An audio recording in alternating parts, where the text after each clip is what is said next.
BRS పార్టీకి మరో shock తగిలింది. ఇటీవలే జగిత్యాల ఎమ్మెల్యే పార్టీ మారగా తాజాగా చేవెళ్ల నుంచి గెలిచిన కాలే యాదయ్య కూడా కాంగ్రెస్ పార్టీలో చేరారు. ఢిల్లీలో సీఎం రేవంత్ రెడ్డితో పాటు దీపాదాస్ మున్షీ సమక్షంలో కాంగ్రెస్ కండువా కప్పుకున్నారు. యాదయ్య చేరికతో బీఆర్ఎస్ నుంచి చేరిన ఎమ్మెల్యేల సంఖ్య 6కు చేరింది. ఉమ్మడి రంగారెడ్డి జిల్లాలోని చేవెళ్ల నియోజకవర్గం నుంచి యాదయ్య 3 సార్లు ఎమ్మెల్యేగా గెలిచారు.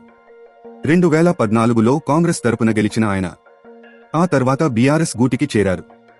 2018 ఎన్నికల్లో భారీ మెజార్టీతో గెలిచిన యాదయ్య 2023లో జరిగిన అసెంబ్లీ ఎన్నికల్లో కేవలం 268 ఓట్ల తేడాతో బయటపడ్డారు.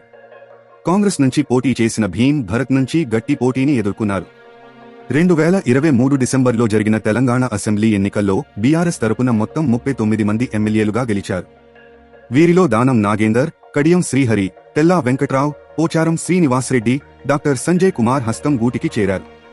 తాజాగా కాలే యాదయ్య చేరికతో బీఆర్ఎస్ నుంచి చేరిన ఎమ్మెల్యేల సంఖ్య 6కు చేరింది. మరికొంతమంది కూడా బీఆర్ఎస్ పార్టీని వీడి కాంగ్రెస్ గూటికి చేరే అవకాశం ఉందని తెలుస్తోంది. ఇదిలా ఉండగా 10 ఏళ్లలో తాను పీసీసీ చీఫ్ అవుతానని, ఆ తర్వాత ముఖ్యమంత్రిని కూడా అవుతానని టీపీసీసీ వర్కింగ్ ప్రెసిడెంట్ జగ్గారెడ్డి ఆసక్తికర వ్యాఖ్యలు చేశారు. శుక్రవారం ఆయన మీడియా సమావేశంలో మాట్లాడుతూ గాంధీ భవన్లో తనకు అటెండర్ పదవిని ఇచ్చినా తప్పకుండా చేస్తానన్నారు. తమ పార్టీ అగ్రనాయకులు సోనియా, రాహుల్ గాంధీలు ఏం చెబితే అదే చేస్తానన్నారు. అధిష్టానం తీసుకునే నిర్ణయానికి కట్టుబడి ఉంటానని తెలిపారు.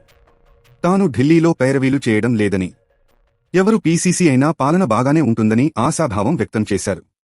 సోనియా, రాహుల్, ప్రియాంక గాంధీల పవర్కు, ప్రధాని మోదీ పవర్కు చాలా తేడా ఉందన్నారు. Permanent political power Sonia, Rahul గాంధీలదే అన్నారు.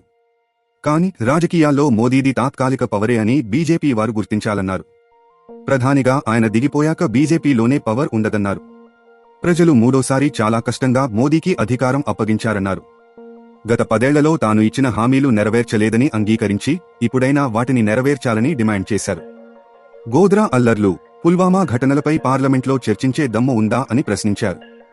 ఎమర్జెన్సీ అని మాట్లాడే బీజేపీ ఆ సమయంలో లేనే లేదన్నారు.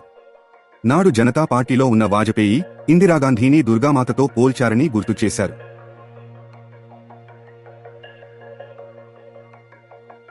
తాజా సమాచారం కోసం లైక్ చేయండి, సబ్స్క్రైబ్ చేయండి, నోటిఫికేషన్ల కోసం గంట సింబల్ ఆన్ చేసి పెట్టండి.